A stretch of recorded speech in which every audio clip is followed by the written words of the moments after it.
تحميها الأوطان. سيري يا حماس انت المدفع وحدة الأقصى الطوب حملنا راية الإسلام قرآن موسيقاس انت المدفع وحدة الخاص شعبي بيهتف على الراس. سلام نكلم السلام بزارهم بيروش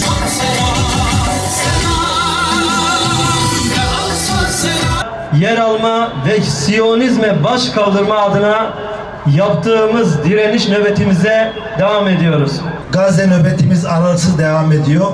Çünkü Gazze'de katliam hız kesmeden aralıksız sürüyor. Şairin dediği gibi ağlarım, ağlatamam, hissederim, söyleyemem, dili yok kalbimin ondan bu kadar bizar. Dolayısıyla kardeşlerim, Siyonist İsrail Gazze'de Siyonist teolojiden devşirdiği katliam siyaseti güdüyor. Ve Hz. İbrahim'in mirasına ihanet eden, o pak mirası kirli emellerine alet eden ve bu vesileyle Gazze'yi zulüm, öfke ve katliam seliyle teslim alma çabasına girdi. Gazze'li kardeşlerimiz onurlarıyla, imanlarıyla direniyorlar. Biz Müslümanlar olarak, Batı'nın gücüne ve süsüne kapılan Müslümanlar olarak, Batı ile her alanda hesaplaşmadan, Batı'nın dayattığı yaşam biçiminden sıyrılmadan, Müslümanlığın konumunu yerli yerine oturtmadan, Gazze'li kardeşlerimizin mücadelesini anlık öfkelere hapsolarak karartmadan bu mücadelenin nereye karşılık geldiğini anlayamayız, bilemeyiz. Gazze'li kardeşlerimiz ne pahasına olursa olsun mücadeleden geri durmuyorlar. Gazze'li kardeşlerimiz bu mücadeleyi dünyaları aşan bir hedef doğrultusunda gerçekleştiriyorlar. Ve Gazze'li kardeşlerimiz bu mücadeleyi yürütürken dünya sevgisine kapılmadan, dünyanın dayattığı bir takım heveslere ihtiram göstermeden, hiçbir şekilde mal hırsı biriktirmeden, rehavete ve gaflete kapılmadan bu mücadeleyi ayakta tutmaya çalışıyorlar. Bizler de o mücadelenin yanında saf tuttuğumuz oranda kıymetleniriz, değerleniriz.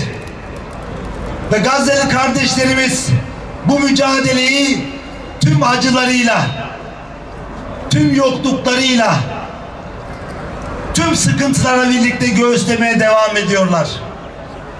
Bunun için de bizim bu mücadelenin yanında durmamız lazım. Bu mücadelenin yanında saf tutarken de bilinçli, akidevi, güçlü bir takım aksiyonlar almamız lazım. Boykotsa bunu hayatımızın her alanına yaygınlaştırmamız lazım, taşımamız lazım. 100 yıldan fazladır Siyonist İsrail tüm uluslararası ülkelerin ve yapıların dış politikalarını esir almış durumda. Ve onları kımıldayamayacak duruma getirmiş. Dolayısıyla bizlerin de yeni bir kimlik inşa etmesi lazım. Artık sıradan bir Müslüman tipinin raf ömrü tamamlanmıştır.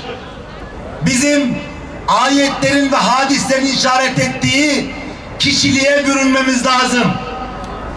Ona göre bizim tavır almamız lazım. Ona göre bizim pozisyon belirlememiz lazım. Ve yıllara sari, uzun ömürlü bir takım hedefler koymamız lazım. Bunu bireysel olarak da, ailevi olarak da, toplumsal olarak da, devletler olarak da yapmamız lazım. Bizim karakterimizi belirleyen, bizim ilişkimizi belirleyen kardeşliğimizi belirleyen ölçüt din kardeşliğidir. Müslüman Müslümanın kardeşidir. Ona zulmetmez, ona haksızlık yapmaz, onu düşmana teslim etmez.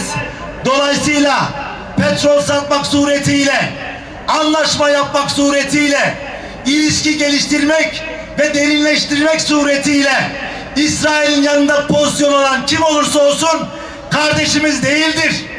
Bizim kardeşliğimiz en mücessem haliyle Gazze kardeşliğidir. Tekbir! Tekbir! Tekbir! Dolayısıyla kimse bize ırk kardeşliğini dayatmasın. Kimse bize milliyet kardeşliğini dayatmasın. Bizim kardeşliğimiz din kardeşliğidir. Akide kardeşliğidir. Dolayısıyla ümmet kardeşliğidir. Biz ancak bu kardeşliğin tesis edilmesine imkan oluşturan, destek veren, gayret sarf eden kim olursa olsun onun yanında oluruz. Kınayıcının kınamasından korkmadan onunla özdeş oluruz, onunla birleşiriz. Bismillahirrahmanirrahim. Müminler içinde Allah'a verdikleri sözde duran nice erler var. İşte onlardan kimi sözünü yerine getirip o yolda canını vermiştir, kimi de şehitliği beklemektedir. Onlar hiçbir şekilde sözlerini değiştirmemişlerdir. Kudüs sevdalısı halkımıza selam olsun. Zulüm karşısında durup mazlumların safında yer alanlara selam olsun. Selahaddin Eyyubi'nin ve Sultan Abdülhamid Han'ın torunlarına selam olsun. 7 Ekim 2023 tarihinden bugüne kadar gerçekleşen katliam ve soykırımdan her geçen gün uluslararası insan hakları ilkeleri daha fazla ihlal edilmektedir.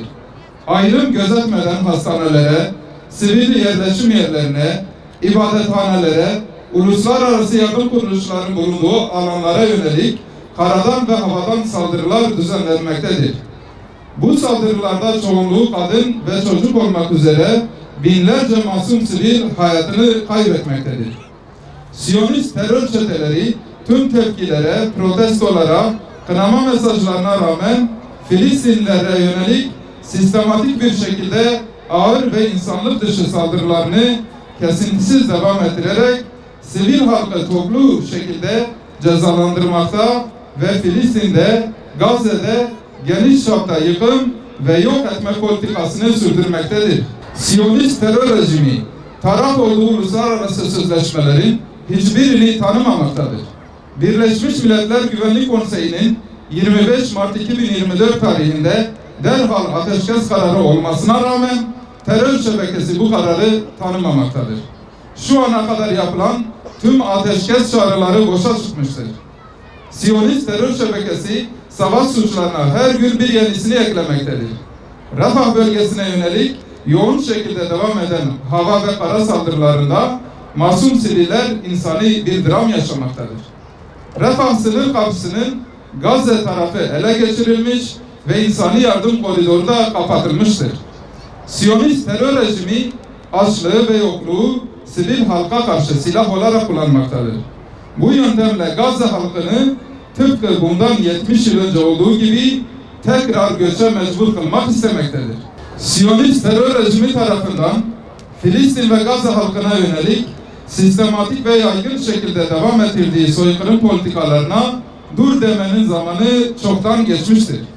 İslam ülkeleri başta olmak üzere uluslararası tüm aktörlerin bir an önce bu hususta aktif bir inisiyatif alması gerekmektedir. İslam ülkelerinin ve diğer devletlerin halkları Siyonist ürünleri boykot edip meydanlara akın etmekte, kendi devlet idarecilerini bu mezalime son vermesi için üzerine düşeni yapmaktadır. Siyonist işgal ordusu Gazze'de alıkoyduğu Filistinlileri tarihte görülmemiş işkencelere tabi tutarak her türlü gayri insani muameleyi yapmaktadır.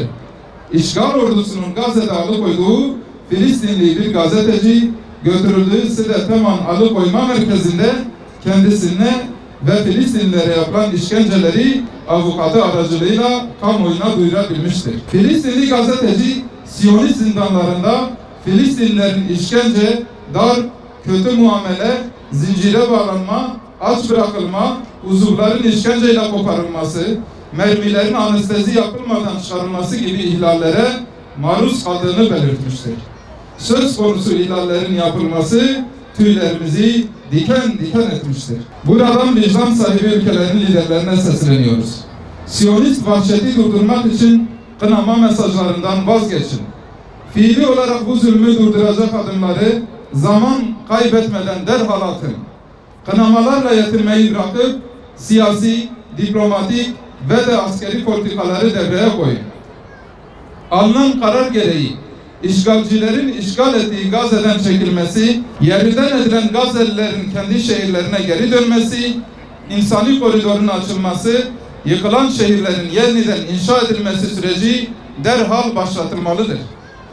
Gazze'de açlıktan çocuklar ölmekte, meydana gelen kıtlık insani krizi derinleştirmektedir. Söz konusu insani krizin son bulması ve Rafah sınır kapısının açılması için Siyonist terör rejimine askeri, siyasi, ekonomik ve diplomatik baskı kurulmalıdır. Ali İmran suresi 175. ayet mealinde Yüce Rabbimiz şöyle buyuruyor. O şeytan sizi ancak kendi dostlarından korkutuyor. Onlardan korkmayın. Eğer mümin iseniz benden korkun. Yüce Allah Kudüs ve Aksa davasını ümmetin vahdiyetine vesile kılsın. Bu dava için atılan her adımı, yapılan her işi bereketli ve etkili kılsın. Allah'ın selamı, rahmeti ve bereketi üzerinize olsun.